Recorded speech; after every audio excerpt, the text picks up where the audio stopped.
So let's discuss part 2, the other functions, other physiological functions of food, or protective and regulatory functions. Here protection means preventing against an infection is a protection, or what fighting against the infections is a protection. Even if a person does develop an infection or any other type of illness, what happens? Food and nutrients, they have a capacity to facilitate the rapid recovery.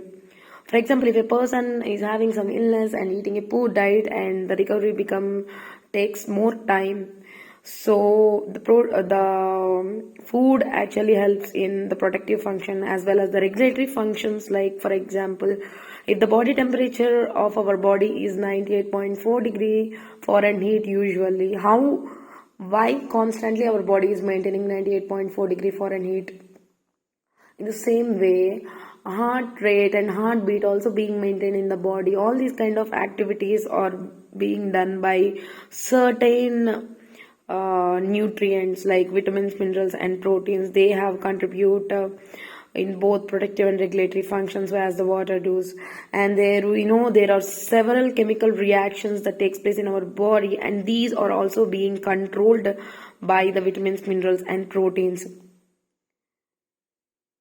So, and I want to next we are going to discuss about the social functions. So, food and eating has significant social meaning. Sharing food with any other person implies social acceptance. When you share a meal with anyone else, you are expressing your acceptance of friendship and respect for that person. In the same way, you know what? There are kind of many festivals that happens in the world like Dasara, Pongal, Onam, Lohri, Holi, Christmas and Diwali. Like there are so many festivals, Moharram. So in any kind of these festivals, there will be specific kind of menus have been prescribed, indicating the occasion or indicating that particular festival. So the food serves the function of bringing people together. Okay, then people of given religious community share a common eating pattern, which I told you already.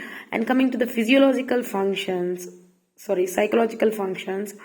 So we all have emotions, needs such, need of security, for love and attention. Like for example, if a mother is giving a food what the child loves, the child will feel that his mother is loving him so much, right?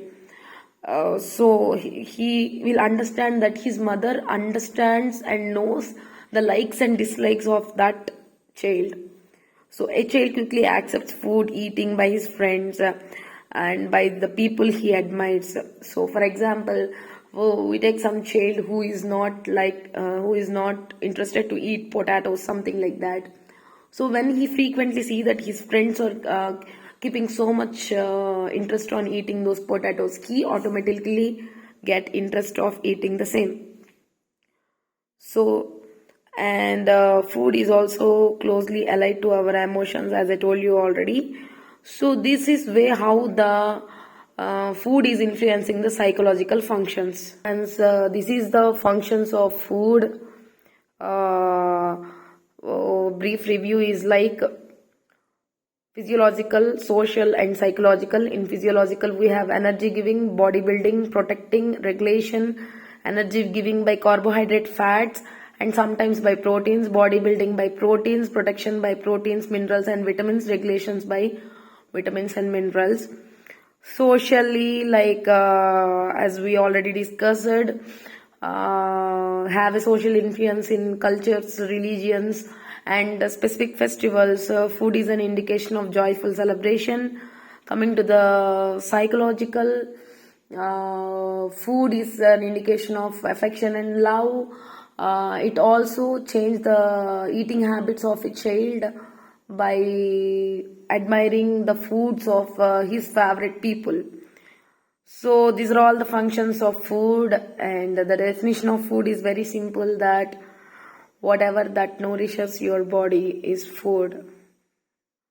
Thank you. This is a 4 marks important question in dnhe 1 ignou examination. Good day. All the best.